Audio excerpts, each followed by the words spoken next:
एकदम पूरा। सत्संग सुनने की शर्त ही यही है। उदास चेहरे से सत्संग को न सुना जा सकता है, न सत्संग की बातों को पचाया जा सकता। रामचरितमानस और गीता सत्संग सुनने का दो विधा बताता। रामचरितमानस कहता है कि सुनी समझही जन मुदित मन, मज्जही अति अनुराग, लहही चार फल अछत तनु, साधु समाज प्रयाग। ये भी प्रयाग है, ये हम नहीं कह रहे, गोस्वामी तुलसीदास जी कह रहे हैं। एक प्रयाग तो वहां कुंभ स्नान सब कोई कर रहा है, एक प्रयाग जो चलता फिरता संतों का प्रयाग है, वहां पर तो गंगा जमुना और सरस्वती का संगम होता है, लेकिन यहाँ पर ज्ञान भक्ति और कर्म रूपी त्रिवेणी संत के मुख से प्रवाहित होती है। इस कुंभ में स्नान करना ही असली कुंभ में नहाना है। इस प्रयाग में नहाना ही सच्चे प्रयाग में नहाना है। गोस्वामी जी कहते हैं कि सुनी समझही जन मुदित मन, मज्जही अति अनुराग, लहही चार फल अछत तनु। तन रहते हुए चार फल मिलेंगे। क्या क्या मिलेगा? आम, कटहर, लीची, टमाटर। तब चार फल क्या मिलेगा? चार फल अर्थ, धर्म, काम, मोक्ष। ऐसा नहीं कि मरने के बाद मिलेगा। अछत मन तुरंत, लहही चार फल अछत तनु। तन के रहते रहते, इस जीवन के रहते रहते चार फलों की प्राप्ति, अर्थ, धर्म, काम और मोक्ष की जो प्राप्ति होगी, वह किस प्रयाग में डुबकी लगाने से होगा? साधु समाज प्रयाग। इस साधु समाज रूपी, संत समागम रूपी प्रयाग में जो भक्त अपनी मन और बुद्धि के साथ डुबकी लगाएगा, वह तन रहते रहते ही अर्थ, धर्म, काम, मोक्ष चारों फलों की प्राप्ति सिद्धि कर लेगा, सिद्ध हो जाएगा उसका। लेकिन शर्त क्या है? साधु के समाज में बैठना है तो कैसे बैठना है? तो सुनी समझही जन मुदित। मुदित का मन क्या होता है? मुदित शब्द का अर्थ जानते हैं? नहीं जानते तो मोबाइल है, गूगल में पूछिए कि मुदित का मन क्या होता है। मुदित मतलब प्रसन्न होता है, हंसता हुआ चेहरा, हंसता हुआ दिल, हंसता हुआ चित्त। मुदिता का अर्थ होता है प्रसन्नता। मुदित का अर्थ प्रसन्न। गोस्वामी जी कहते हैं रामचरितमानस के माध्यम से कि सुनी, सुनिए जरूर, समझिए, समझिए भी जरूर, लेकिन मुंह लटका करके नहीं। कैसे सुनना है? सुनी समझही जन मुदित मन, मतलब प्रसन्न मन से, खिले हुए मन से जो सत्संग की बात सुनेगा, जो गुरु के पास बैठेगा, गुरु से निकले हुए ज्ञान का प्रवाह, भक्ति का प्रवाह, संस्कार का प्रवाह उसी भक्त पर असर डालेगा जो खिला हुआ होगा। तो सुनी समझही जन मुदित मन, मज्जही अति अनुराग। अपने चित्त का मंजन बिल्कुल अनुराग पूर्वक, श्रद्धा विश्वास पूर्वक जो करेगा, तो चारों फलों की सिद्धि इसी सत्संग रूपी प्रयाग से व्यक्ति को होता है। इसी बात को भगवान श्री कृष्ण ने गीता में अपनी भाषा में कहा कि मनः प्रसादः सौम्यत्तम मौनात् विनिग्रह, भाव संशुद्धि तपो मानस्य मुच्यते। जो व्यक्ति मानसिक तप करना चाहता है, मन से तपस्या करना चाहता है, उस व्यक्ति को जब सत्संग में बैठना हो, जब गुरुजनों के पास बैठना हो, तो मुंह लटका के नहीं बैठना है। कैसे बैठना है? मनः प्रसादः। प्रसाद माने क्या होता है? प्रसाद का मतलब समझता है लोग कि सत्संग कर रहे हैं, अब यहाँ कुछ मिश्री वगैरह चढ़ा होगा, लड्डू रसगुल्ला पेड़ा जो भी होगा, तो सत्संग के अंत में बस मिल जाए, बस हो गया प्रसाद। ठीक है, भौतिक अर्थ में वह भी उसकी आवश्यकता है, लेकिन प्रसाद का दो शब्द है, प्रसाद और प्रासाद। प्रसंयुक्त आक स्वाक द प्रसाद। प्रसाद का मतलब घर होता है, अब प्रसंयुक्त स्वाक द प्रसाद। प्रसाद का मतलब क्या होता है? प्रसन्नता, खुशी। दो शब्द है संस्कृत में, प्रासाद। प्रासाद का मतलब घर, प्रसाद, प्रसाद का मतलब वो चीनी मिश्री बादाम नहीं। प्रसाद का मतलब प्रसन्नता होता है। तो मनः प्रसादः सौम्यत्वम मौनात्म विनिग्रह। मन और इंद्रियों को विषय से यदि निग्रह करना चाहते हो, अपने तरफ समेटना चाहते हो, आपकी जो चेतना भोग में उलझी हुई है, आपकी चेतना विषय में उलझी हुई है, आपकी चेतना प्रपंच में उलझी हुई है, आपकी चेतना जो माया में उलझी हुई है, उस माया से अपनी चेतना को विनिग्रह करना चाहते हो। निग्रह में भी उपसर्ग लगा हुआ, विशेष रूप से निग्रह करना चाहते हो, माया से अपने मन को समेटना चाहते हो, प्रपंच से अपने मन को छुड़ाना चाहते हो, आवागमन के चक्र से अपने चेतना को मुक्त करना चाहते हो, तो ध्यान रहे कि मनः प्रसादः सौम्यत्वम, अपने मन को प्रसन्नता से खिल जाने दो और मन को कोमल बन जाने दो। तो उसी प्रसन्न मन और कोमल मन के द्वारा अपने इंद्रियों को समेट करके विषय से छुड़ा करके आत्मा में रमा सकते हो। यही एक रास्ता है, दूसरा कोई रास्ता नहीं। तो सत्संग की बातों को सुनना, अध्यात्म की बातों को सुनना उदास चेहरे से शोभा नहीं देता। रामायण भी यही कहती है, मुदित मन से इसको सुनना है। और गीता भी यही कहती, मनः प्रसादः, मन के खिले हुए अवस्था में आप साधना की बातों को, भक्ति की बातों को सुन सकते हैं, समझ सकते हैं और जीवन में धारण कर सकते हैं। तो इसलिए जो पूछा जा रहा है यहाँ से, तो उसमें लजाना नहीं है, उसका जवाब थोड़ा बढ़िया से दीजिए। समझ गए बात को? तो मैंने आपसे पूछा कि सदगुरु कबीर साहब की जो विचार की धारा है वह अनुमान पर आधारित है कि अनुभव पर आधारित है? थोड़ा जोर से बोलिए। अनुभव पर आधारित है।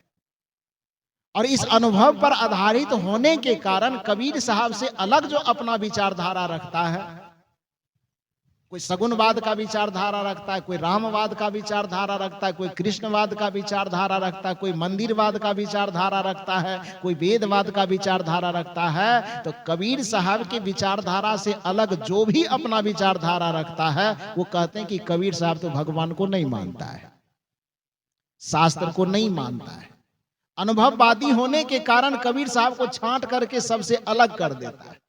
तो अब यहाँ पर रामायण के अंतर्गत, रामचरितमानस के अंतर्गत जब भगवान शिव अपने धर्म पत्नी माता पार्वती को उपदेश कर रहे हैं, तो वो अनुभव का धारा बता रहे हैं कि अनुमान की धारा बता रहे हैं? अब यहाँ पर भगवान शिव कबीर साहब के साथ हुए कि उससे कट करके हुए? साथ हुए कि नहीं? उमा कहूं मैं अनुभव अपना, अनुमान नहीं, अनुभव। और अनुभव शब्द का अर्थ होता है अनु जोर भव बराबर अनुभव होता है। अनु का मतलब पीछे होता है, भव का मतलब प्रयोग होता है। जो ज्ञान प्रयोग करने के उपरांत प्राप्त हो उसको अनुभव ज्ञान कहते हैं।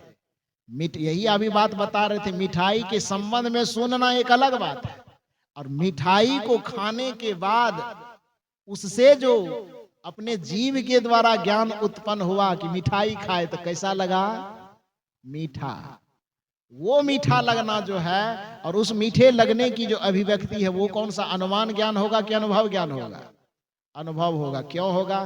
क्योंकि मिठाई को खाने का काम पहले हुआ, और खाने के बाद जिस रस की अनुभूति हुई, जो ज्ञान प्रकट हुआ, पहले की बाद में? बाद में प्रकट हुआ। तो अनुभव, भव मतलब प्रयोग, अनु मतलब पीछे, प्रयोग के पीछे जो ज्ञान उत्पन्न हो उसको अनुभव ज्ञान कहा जाता है। भगवान शिव भी उसी धारा के व्यक्ति हैं जिस धारा पे कबीर साहब जा रहे हैं। कबीर साहब कहते हैं कि उमा कहूं मैं अनुभव अपना, और उस अनुभव ज्ञान के आधार पे मैं कह रहा हूं कि सत हरि भजन जगत सब सपना। आंख खोलने के बाद जो जगत का रूप दिखाई देता है, पंच विषय के आधार पर, पंच विषय का समूह, रूप रस गंध शब्द स्पर्श, ये पंच विषय का ही व्यापक रूप ही तो संसार है। इसके अलावा संसार क्या है? आंख से जो दिखाई दे रहा है वह रूप के अंतर्गत आ जाएगा, कान से जो सुनाई दे रहा है वह शब्द के अंतर्गत आ जाएगा, नाक से जो सूंघने में आ रहा है वह गंध के अंतर्गत आ जाएगा, त्वचा से स्पर्श करने में जो आ रहा है वह स्पर्श के विषय के अंतर्गत आ जाएगा। रूप रस गंध शब्द और स्पर्श, ये पंच विषयों का ही समूह, ये पूरा संसार है। और ये पूरा विषय रूपी जो संसार है, भगवान शिव कहते हैं वो सपने के समान है। जगत यह सपना, ये पंच विषय सपना है, एक उसमें सत्य है। वह सत्य क्या है?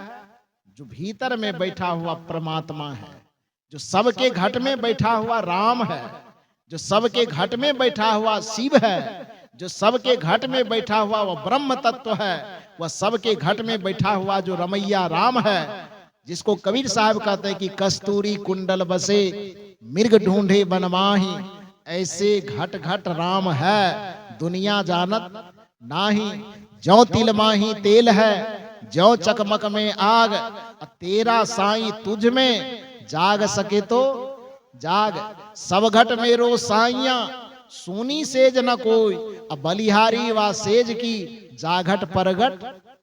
जिस घट में वह परमात्मा प्रकट हो जाता है, साहब कहते हैं कि उस घट की, उस सेज की मैं बलिहारी गाता हूं। तो घट के अंदर जो बैठा हुआ राम कहो, शिव कहो, ब्रह्म कहो, हरि कहो, परमात्मा कहो, ईश्वर कहो, भगवान शिव कहते हैं कि वह हरि, वह परमात्मा ही केवल एक सत्य है। बाकी दुनिया में जो कुछ भी दिखाई देता है सब असत्य है, माया है। इसलिए जो व्यक्ति अपने चेतना के प्रवाह को उस असत्य माया से छुड़ा करके अंतरंग कर लेता है और अंतर्मुखी हो करके अपने उस रमैया राम ब्रह्म से अपनी चेतना को जोड़ देता है, सच्चे अर्थ में वही सत्संग कर रहा होता है, उसी को सत्संगी कहा जाता है। क्योंकि सत्य का संग होगा कहां? जहां सत्य होगा वहीं जाकर के न सत्य का संग होगा। तो भगवान शिव के दर्शन में सत्य कहां है? बाहर की भीतर। बाहर जो है वो दिख रहा है, वो तो माया हो जाएगा। बाहर जो है वो सुनाई दे रहा है, इसलिए वो माया हो जाएगा। बाहर जो है उसको छुआ जा रहा है, इसलिए वो माया हो जाएगा। बाहर जो है वो गंध में आ रहा है, इसलिए वो माया हो जाएगा।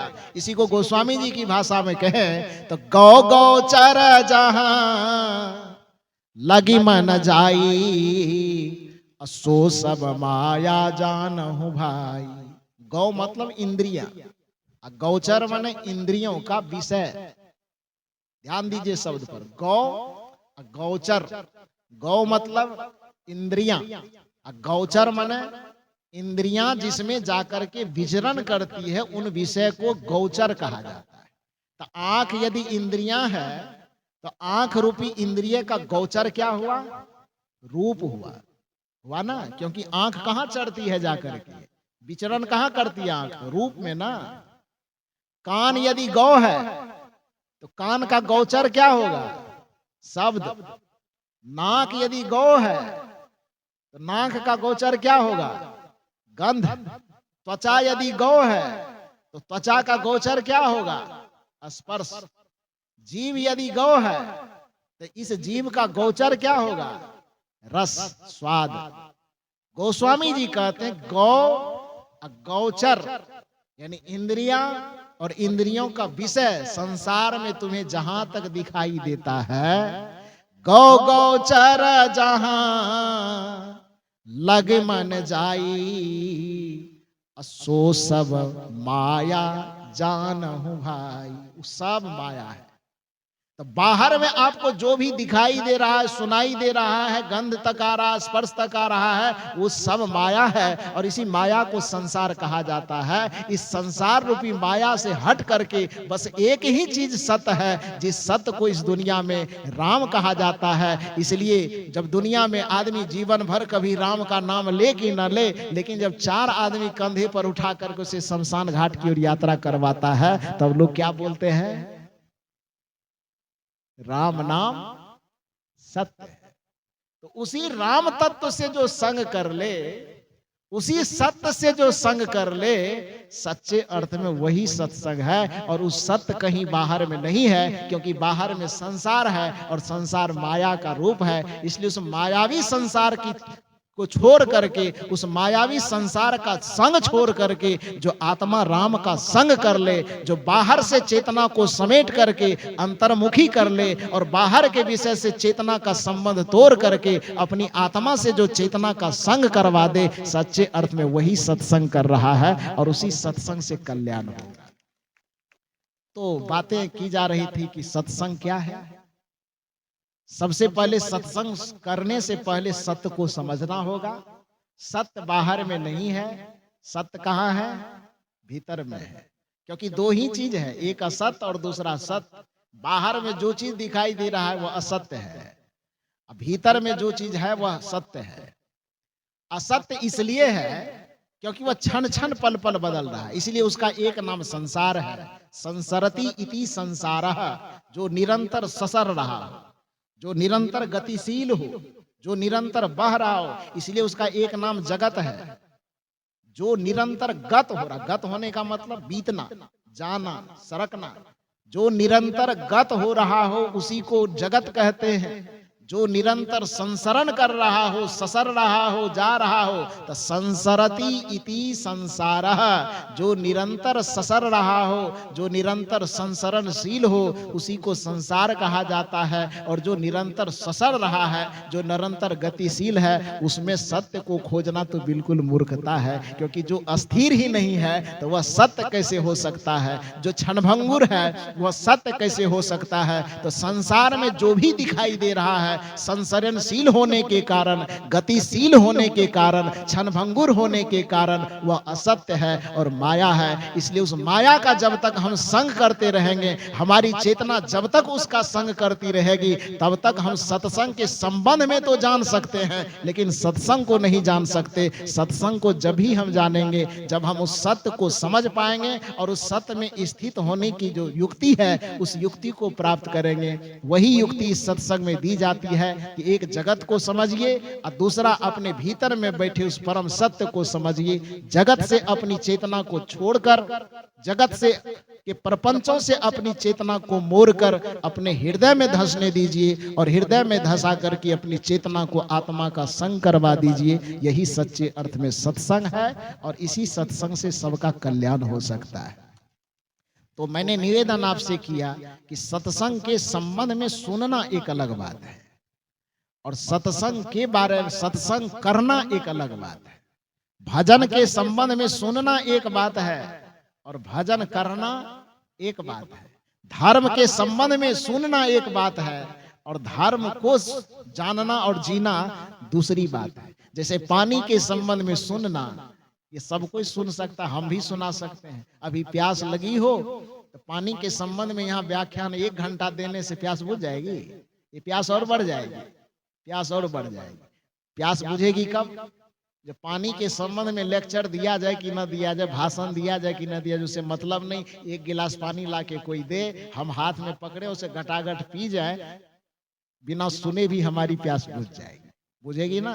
तो पानी के संबंध में जानना एक अलग चीज है। उसे ग्रंथों के द्वारा, किसी लेक्चरर के द्वारा, किसी विशेषज्ञ के द्वारा पानी के संबंध में डिटेल्स हम जान सकते हैं, लेकिन प्यास जब भी हमारी बुझेगी, पानी के संबंध में सुनने से प्यास नहीं बुझेगी, पानी पीने से बुझेगी। उसी तरह से ये पंडाल लगता है, मंच लगते हैं, उसमें हजारों लोग आकर के लोग बैठते हैं, तो वो धर्म के संबंध में सुनते हैं, भक्ति के संबंध में सुनते हैं, ज्ञान और वैराग्य के संबंध में सुनते हैं। लेकिन भक्ति, भजन, ध्यान, साधना और सत्संग जो है वह सुन करके नहीं जिया जाता, बल्कि गुरुजनों से युक्ति प्राप्त करके अपनी चेतना के प्रवाह को जगत से तोड़ा जाता है और उस आत्मा राम में, उस परम सत रमैया राम में उस चेतना को जोड़ा जाता है, तभी जाकर के सत्संग हो पाता है।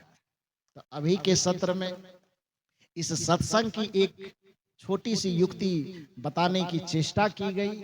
अब चूंकि समय भी 2 बजने के करीब जा रहा है और सबको भोजन करना है और पुनः दोबारा दूसरे सत्र में हम सबों को यहाँ पर आकर के बैठना है।